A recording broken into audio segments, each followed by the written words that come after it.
Look, when it comes to making money with Shopify dropshipping, then selling products for an upcoming holiday or an occasion is what I see to be the most powerful. Holiday shopping surge, retail sales jumping to its biggest increase in nearly 2 decades. A few months ago, I actually challenged myself to make money with Shopify dropshipping inside of just 24 hours. At the time, Father's Day was approaching, and I thought, why not take an advantage of the occasion? Overall, I deemed the challenge to be a success, but the only issue was the time shortage of 24 hours, which now takes us almost half a year later when Mother's Day is just around the corner and people are actively looking for a gift to surprise their mother with. So I propose a question. How difficult would it be to go out there, create a brand new Shopify store and make a lot of money just by selling Mother's Day related product? All this inside of just 48 hours. Let's find out. Suddenly they're targeting me, and they're targeting me with stuff that I'm a sucker for. So they have gotten better. Now, prior to starting our 48-hour timer, this is our to-do list. And with that, I do a little bit of research, see what other people are selling, some Googling, write down some thoughts, and feel confident to begin this challenge. Now, first things first, we have to decide what product are we going to sell. Now, yes, our niche is Mother's Day, but what kind of product will actually give the consumer the emotional trigger we need to get them to purchase? After some thorough research, I noticed that a lot of articles claim that jewelry is one of the most popular gifts that consumers tend to buy when Mother's Day is approaching, which means we now have a pretty clear direction of what to look for. Now again, we cannot just go out there and sell a random ring or a necklace because it doesn't trigger any emotional connection with the consumer. Our goal right here is to find a piece of jewelry that has some kind of an emotional value attached to it. And with that, I hop over to Etsy, keyword search Mother's Day jewelry, and man, I was blown away by all of the listings that I found. So I quickly make a list of 5 potential products that I think would do well based on the amount of orders and how easy it is to source the product. Taking these measurements into consideration, I decided to go with the following product. I decided to go with this specific product because A, we can source it from a print-on-demand jewelry company called Shine On for literally as low as $15. And as we can see, people are successfully selling the same item on Etsy for 4 times the price. And B, this product ticks all of our Mother's Day product requirement boxes. Now, I live in a small country called Estonia where Mother's Day is celebrated on the 14th of May. And Estonia will be our target country. Because if I would go out there and try to target bigger countries and compete with established brands who have already devoured the marketplace, my chances of making this work would be close to nothing. Now, Estonia has its own language, so the message cards that we are going to design needs to be in Estonian language. Now, first things first, we need to get a design. So I started gathering inspiration from other similar stores. Now, when it comes to designing this product successfully, then we need to look out for 2 things. A, what kind of message will spark interest in the consumer? B, what will the background be? At this point, I decided not to reinvent the wheel and copy what's already working. So I went ahead and downloaded a few product images that had the most amount of sales, and with that I head over to Fiverr, keyword search Shine On message card design, and in a matter of minutes I found what I was looking for. So I proceed to ask if he could create us the exact same design as in the reference photo, but send it over as a PSD file so I could edit and change the text inside of Photoshop. Few minutes went by and the offer was on the table. Now we are in a 48-hour time span, so I told him to get back to me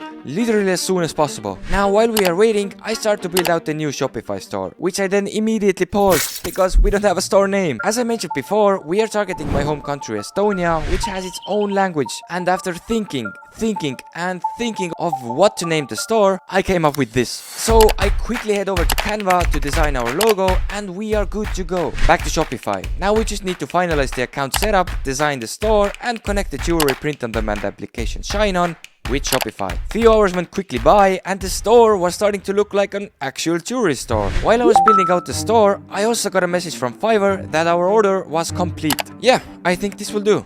And without wasting any time, I hop over to Photoshop, open up my PSD file and proceed to make some edits. So now that we have the file template, we can create as many variations as we deem necessary. My idea is to have at least 3 different message cards so that our customers can choose the one they like the most. The key here is not to give customers too many options to choose from, because they might get confused and it will just make the decision making harder for them. Now all we have to do is go to Shopify, open up Shine On, and one by one attach these designs to our product and publish them to the store. When it comes to pricing the product, we can get it from Shine On for literally as low as $14, and let's price the product on our store for $55, which would leave us with around $14 in profit. Also, customers can choose between a regular jewelry box or a premium one with LED lights, which is obviously going to be priced higher because we also have to pay extra for it. Also, let's add a quick upsell option that allows our customers to have their jewelry gift wrap, which will definitely result in a higher AOV. Now, Shine On actually had some pre-made product page templates, which made building the store way easier for me. So we are good to go, and given our small window of time, we need to go all in on advertising. Now, our main advertising platform will be Facebook, but I will do whatever it takes to get as many eyeballs to the website as possible. Now, inside of the ads manager, I created a conversion-oriented campaign, 5 ad sets, each targeting different Mother's Day related interests, with a daily budget of $10. I kept the ad creative super simple and publish. After publishing the ads, it took us a few hours to get them approved by Facebook, and at around 6 PM on our first day, we started to see some traction to our store. Now, as mentioned before, the ad campaign will be running for 2 days for $50 per day, which also means that now at around 6 PM when our ads went live, Facebook will push the whole $50 advertising budget towards the ads and literally try to spend it within the next 6 hours that we have left of the day, which usually is very chaotic and results in a very low analytical metrics. Now, usually it's a gradual spend throughout the day, but considering the circumstances, we have to work with what we have. But the good news is that tomorrow we have a full day of advertising ahead of us.